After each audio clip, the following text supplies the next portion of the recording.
Umar bin Abdul Aziz ketika jadi khalifah. Hari ini kan ramai orang duk kata orang tu Umar Abdul Aziz, orang ni Umar Abdul Aziz, tapi berhati-hati sikit, tak sama. Umar bin Abdul Aziz bila dia jadi khalifah, dia ada anak yang dia sayang, nama dia Abdul Malik bin Umar bin Abdul Aziz. Abdul Malik bin Umar bin Abdul Aziz ni, dia ni kalau tuan-tuan ingat, semasa Umar bin Abdul Aziz awal jadi khalifah, selepas dilantik Umar bin Abdul Aziz, dia uruskan jenazah, tiba-tiba datang berita bahawasanya Sulaiman bin Abdul Malik lantik dia di dalam surat wasiat itu. Kaum Umar bin Aziz kemudian rasa betul beban, dan dia bangun, dia kata, wahai orang ramai, sungguhnya pelantikan ini tidak berdasarkan perbincangan denganku, tidak juga bermusyarat dengan kaum muslimin, dan aku telah mencabut bai'ah di atas tengkuk kamu. Ambillah jawatan ni balik kamu, aku tak nak. Jadi orang ramai berkata, kami la nardi, kami tidak akan redha melainkan engkau, melainkan engkau wahai Umar. Kami tak redha melainkan engkau, kau mesti jadi Amirul Mukminin. Baru dia jadi khalifah. Dia balik, bila dia balik, pergi ke rumah dia, dia dengar bunyi kenderaan, bunyi hebat, dengungan yang hebat. Dia tengok datangnya pengawal khalifah dengan begitu hebat, polis dan tentera yang akan mengelilingi khalifah, kenderaan khas khalifah. Masa itu tak ada lagi kereta-kereta yang hebat ni, tapi kuda-kuda yang hebat, tempat naik yang hebat khalifah.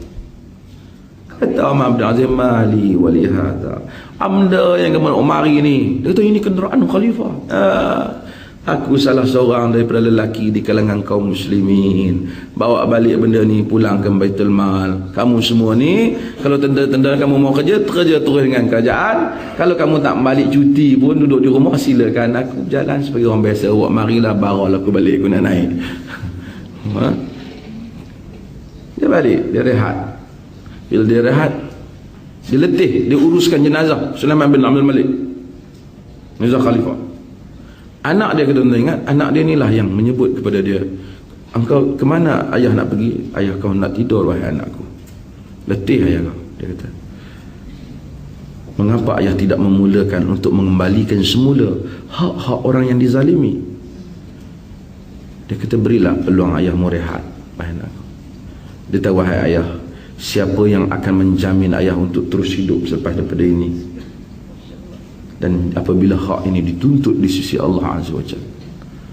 Dan dia telah bangun, dia cium anak dia, dia kata, segala kurnia bagi Allah, segala puji bagi Allah yang mengurniakan aku, Abdul Malik bin Umar bin Abdul Aziz. Abdul Malik inilah yang dikatakan mengheret bapaknya ke dalam alam kezuhudan. Dan dia telah, Abdul Malik ni, dia pergi, dia tak duduk di Dimashq, dia pergi duduk di hampir kawasan sempadan negara kerana dekat dengan tentera dan melihat pada pergerakan tentera dan menyertai aktiviti tentera dalam membuka wilayah-wilayah Islam. Umar bin Abdul Aziz sangat sayang kepada dia, sayang yang ajaib. Satu hari Umar bin Abdul Aziz dengar di telinga dia, orang kata anak dia ni kadang-kadang macam ada sikit ego. Dia tak selesa. Dia panggil orang kanan dia, Umar Abdul Aziz, Maimun bin Mahran. Dia kata, wahai Maimun, anakku ini telah menghiasi mataku.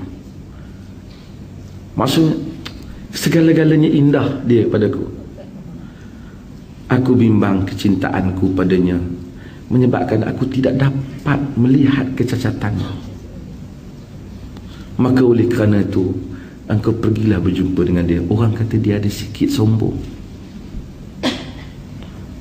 Maimun pergi dan jauh dan tengok, dan pergi jumpa. Dia kata dia tengok seorang pemuda yang sangat kacak, umurnya masih muda, sangat beradab, sangat berakhlak, duduk tempat tidurnya sangat biasa di atas keping tikar.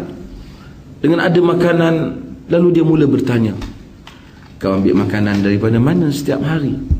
Dia kata, makanan yang alhamdulillah, yang halal. Aku kerja, ada tanah bapak saudaraku, sekian-sekian. Dia kata, aku tengok, aku kagum. Dia bertanya tentang bapak dia. Lalu dia kata kepada aku bimbang kecintaan bapakku kepadaku menyebabkan dia tidak dapat melihat kecacatanku. Lebih aku kagum, kata. Bapak dia kata macam tu, dia pun kata kat dia. Sehingga kata Umar bin Abdul Aziz, sehingga kata Maimun bin Mahrad, sehingga dia kata, aku duduk, tiba-tiba datang toke yang jaga rumah mandi awam. Orang mandi awam air panas, dia panggil hammam. Yang ni di negeri yang sejuk dulu, ada tempat pusat mandi public punya, dia airnya air panas ya. Kalau tidak orang tak mampu nak mandi di rumah, dulu tak ada lah heater semua kan. Jadi orang mandi di situlah. Jadi orang akan bayar dan mandi. Jadi dia ni datang dan beri kunci. Dia tanya, untuk apa?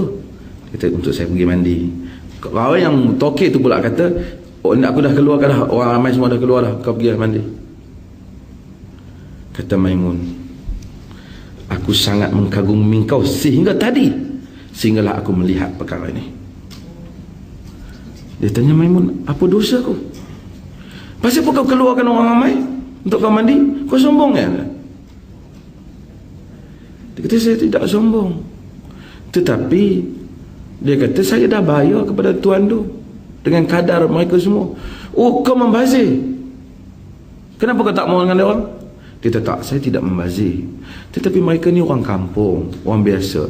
Kadang-kadang mereka tak jaga aurat, tak jaga apa. Saya susah, saya masuk, saya tengok benda-benda ni. Kalau saya tegur mereka, mereka kata saya sombong. Jadi kan tak elok saya dah memaksa mereka dengan cara saya. Oleh kerana itu aku pun minta, aku bayarlah bahagian mereka tu untuk aku mandi dan keluar. Kau sombong, dia kata. Mengapa tak kau sabar? Kau tunggu sehingga habis orang semua mandi, penghujungnya kau mandi. Tak boleh. Mengapa kau nak membazir? Kau nak tunjuk kau duit banyak? Dia kata, aku berjanji aku tak nak buat dah. Aku istighfar kalau itu tanda kesombongan. Lepas tu kata Maimun, macam mana aku nak lapor hal ni pada bapak kau? Dia uji budak ni. Macam mana aku nak lapor hal ni kepada bapak kau? Kau kata kepada ayahku bahawasanya engkau ada melihat perkara yang kurang elok padaku, dan engkau telah menasihatiku dan aku menerima nasihatku. Aku beristighfar kepada Allah dan tidak akan mengulanginya. Bagaimana kalau ayah kau bertanya, apakah perkara yang tak elokku? Dia kata, tak, ayahku tidak akan bertanya. Sebab ayah tu tahu bahawasanya Allah menyuruh kita menutup aib orang, dan ayahku tidak akan bertanya tentang aib sesiapa termasuk anaknya, kerana itu tidak ada keperluan untuknya. Kata Maimun, aku kagum dengan keluarganya, dengan bapa dia, dengan anak dia, yang kesemuanya merupakan insan yang taatkan Allah Azza wa Jalla. Dalam soal aib orang pun macam tu. Umar Abdul Aziz tak tanya aib anak dia tu, kalau sekiranya tak ada kepentingan, melainkan itu membabitkan kepentingan awam, hak awam, urusan awam, yang mana jika dibiarkan rosak masyarakat awam, itu cerita lain, itu urusan lain. Itu pun dengan kadar-kadar yang diperlukan untuk menyelesaikan kes itu saja.